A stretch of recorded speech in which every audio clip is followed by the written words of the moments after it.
List दे देती है। उसके पिता रामू और माँ तुलसी वो लिस्ट देखकर बोलते हैं, अरे बेटी, ये तो बहुत सारे सामान की लिस्ट है, हम भला इतना सामान कहाँ से दे पाएंगे। तभी रामू बोलता है, अरे तुम भी ना तुलसी, बेटी को डरा देती हो। अरे ये तो कुछ भी नहीं है, इतना सामान तो दिवाली पर देना ही होता है। तुम चिंता मत करो, मैं प्रबंध कर लूंगा। ऐसा कहकर रामू वहाँ से चला जाता है। लेकिन सामान इतना सारा और महंगा था कि वो चाहकर भी पूरा नहीं खरीद पाता और फिर वो सामान लेकर सोनी के ससुराल में पहुँचता है। बिमला घर पर ही होती है। आओ आओ समधी जी, लगता है इस बार आप सारा सामान ले आए हो। लगता है आपको भी अमीरों के बीच में रहने का सलीका आ गया है। लेकिन रामू कुछ नहीं बोलता और वहीं चुपचाप बैठ जाता है। हाय रे मेरी फूटी किस्मत, इस नालायक हरी के चक्कर में ना जाने कहां से कंगले मेरी किस्मत में पड़ गए। त्योहार पर जरा सा गिफ्ट भी नहीं दे सकते। क्या करूं, इस सामान का अपने सर पर मारूं? बिमला को गुस्से में देखकर रामू हाथ जोड़कर बोलता है, नहीं नहीं समधन जी, आप नाराज मत हो, मैं जल्दी ही बाकी का सामान भी ले आऊंगा। क्या खाक लाओगे आप? आपसे कुछ ना हो पाएगा, आप जाओ। सोनी रामू के लिए पानी लेकर आती है और रामू पानी पीने लगता है। तभी बिमला बोलती है, अरे सोनी, इसकी क्या जरूरत थी, पानी तो पीकर ही आए होंगे। रामू बेचारा पानी से भरा गिलास वहीं रख देता है और वहां से बेइज्जत होकर चला जाता है। अपने पिता की बेइज्जती देख सोनी को भी गुस्सा आता है और वो विमला से बोलती है, माँ। कामनी भी वहां आ जाती है और सोनी से बोलती है, जबान संभाल कर सोनी, खबरदार तुमने अगर मेरी माँ से कुछ कहा तो। कामिनी को अपने पक्ष में देख बिमला उठती है और सोनी को थप्पड़ मार देती है। अपनी हद में रह लड़की, आज तक इस पूरे घर में किसी ने मुझसे ऐसे बात नहीं की, समझी? बिमला को गुस्से में देख सोनी वहाँ से रोती हुई चली जाती है। इधर कामिनी बिमला से बोलती है, माँ, कहाँ से इस भिखारन को अपने घर में ले आई हो?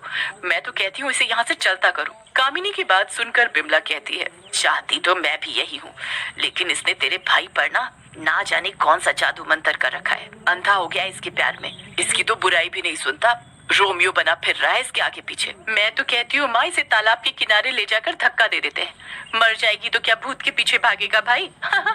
कमला और बिमला की बातें घर के भीतर आता गणेश सुन लेता है और बोलता है, अरे भगवान से डरो कलमुइयो, औरत होकर औरत पर अत्याचार कर रही हो। और तू कामिनी, कल तुझे भी ससुराल जाना है। हे भगवान, जरा सद्बुद्धि दो इन्हें।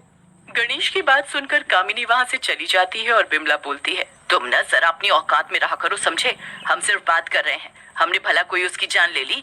अरे हम इंसान हैं, कोई जानवर थोड़ी। लेकिन बिमला को कामिनी की बात जम जाती है और वो सोनी को मारने की ठान लेती है और अपनी योजना में कामिनी को भी शामिल कर लेती है। दिवाली से एक दिन पहले पूरा गांव बहुत सुंदर और तरह तरह की लाइटों से सजा होता है। बिमला पूरे घर को साफ करके बहुत सुंदर सजाती है। कामिनी बहाने से सोनी को तालाब के किनारे ले जाती है। सोनी कामिनी से कहती है, अरे दीदी, आप मुझे यहाँ क्यों लेकर आई हो? घर पर बहुत काम है, काम पूरा ना हुआ तो माँ बहुत गुस्सा होंगी। सोनी की बात सुनकर कामिनी हंसते हुए बोलती है, सोनी, तू भी माँ से ज्यादा ही डरती है। अरे इस तालाब की मानता है कि जो औरत दिवाली से पहले अपनी शक्ल इसके पानी में देखती है, उसके पति की खूब बरकत होती है और उसके घर में लक्ष्मी माता का वास होता है। कामिनी की बात पर सोनी यकीन करके हरी की बरकत के लिए उस तालाब के किनारे जाकर अपना मुंह देखने लगती है।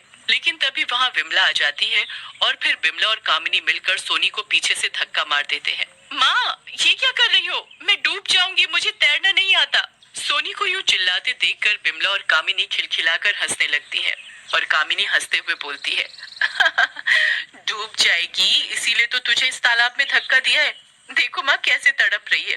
बिमला भी सोनी की तरफ देखकर बोलती है, सोनी, तू मरेगी तभी तो मैं अपने बेटे की शादी कहीं और कराऊंगी और फिर हमें खूब सारा दहेज और पैसा मिलेगा।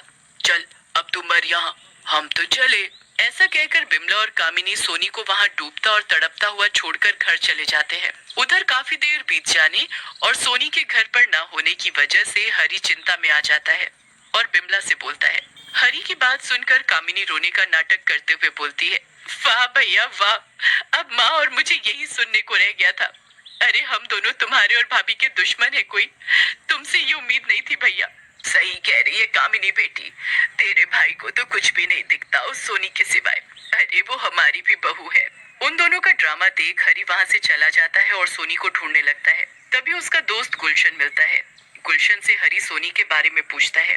अरे भैया, आज ही हम सोनी भाभी को कामिनी दीदी और बिमला माता जी के साथ तालाब किनारे देखे थे।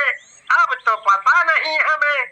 गुलशन की बात सुनकर हरी तालाब की तरफ जाता है और किनारे पर सोनी की चप्पलें देखकर रोने लगता है। ऐसा कहकर हरी तालाब में छलांग मारने लगता है, लेकिन तभी सोनी उसका हाथ पकड़ लेती है। सोनी को देखकर हरी खुश हो जाता है और उसकी आंखों से खुशी के आंसू बहने लगते हैं। सोनी हरी को गले लगा लेती है और बोलती है, मुझे पता था आप मुझसे इतना प्यार करते हो, तभी तो लक्ष्मी देवी ने मुझे बचा लिया। सोनी की बात सुनकर हरी हैरान होकर सोनी से बोलता है, तुम कहाँ चली गई थी सोनी? तुम्हारे बिना मैं कितना परेशान था। कसम से मैं अभी जान दे देता।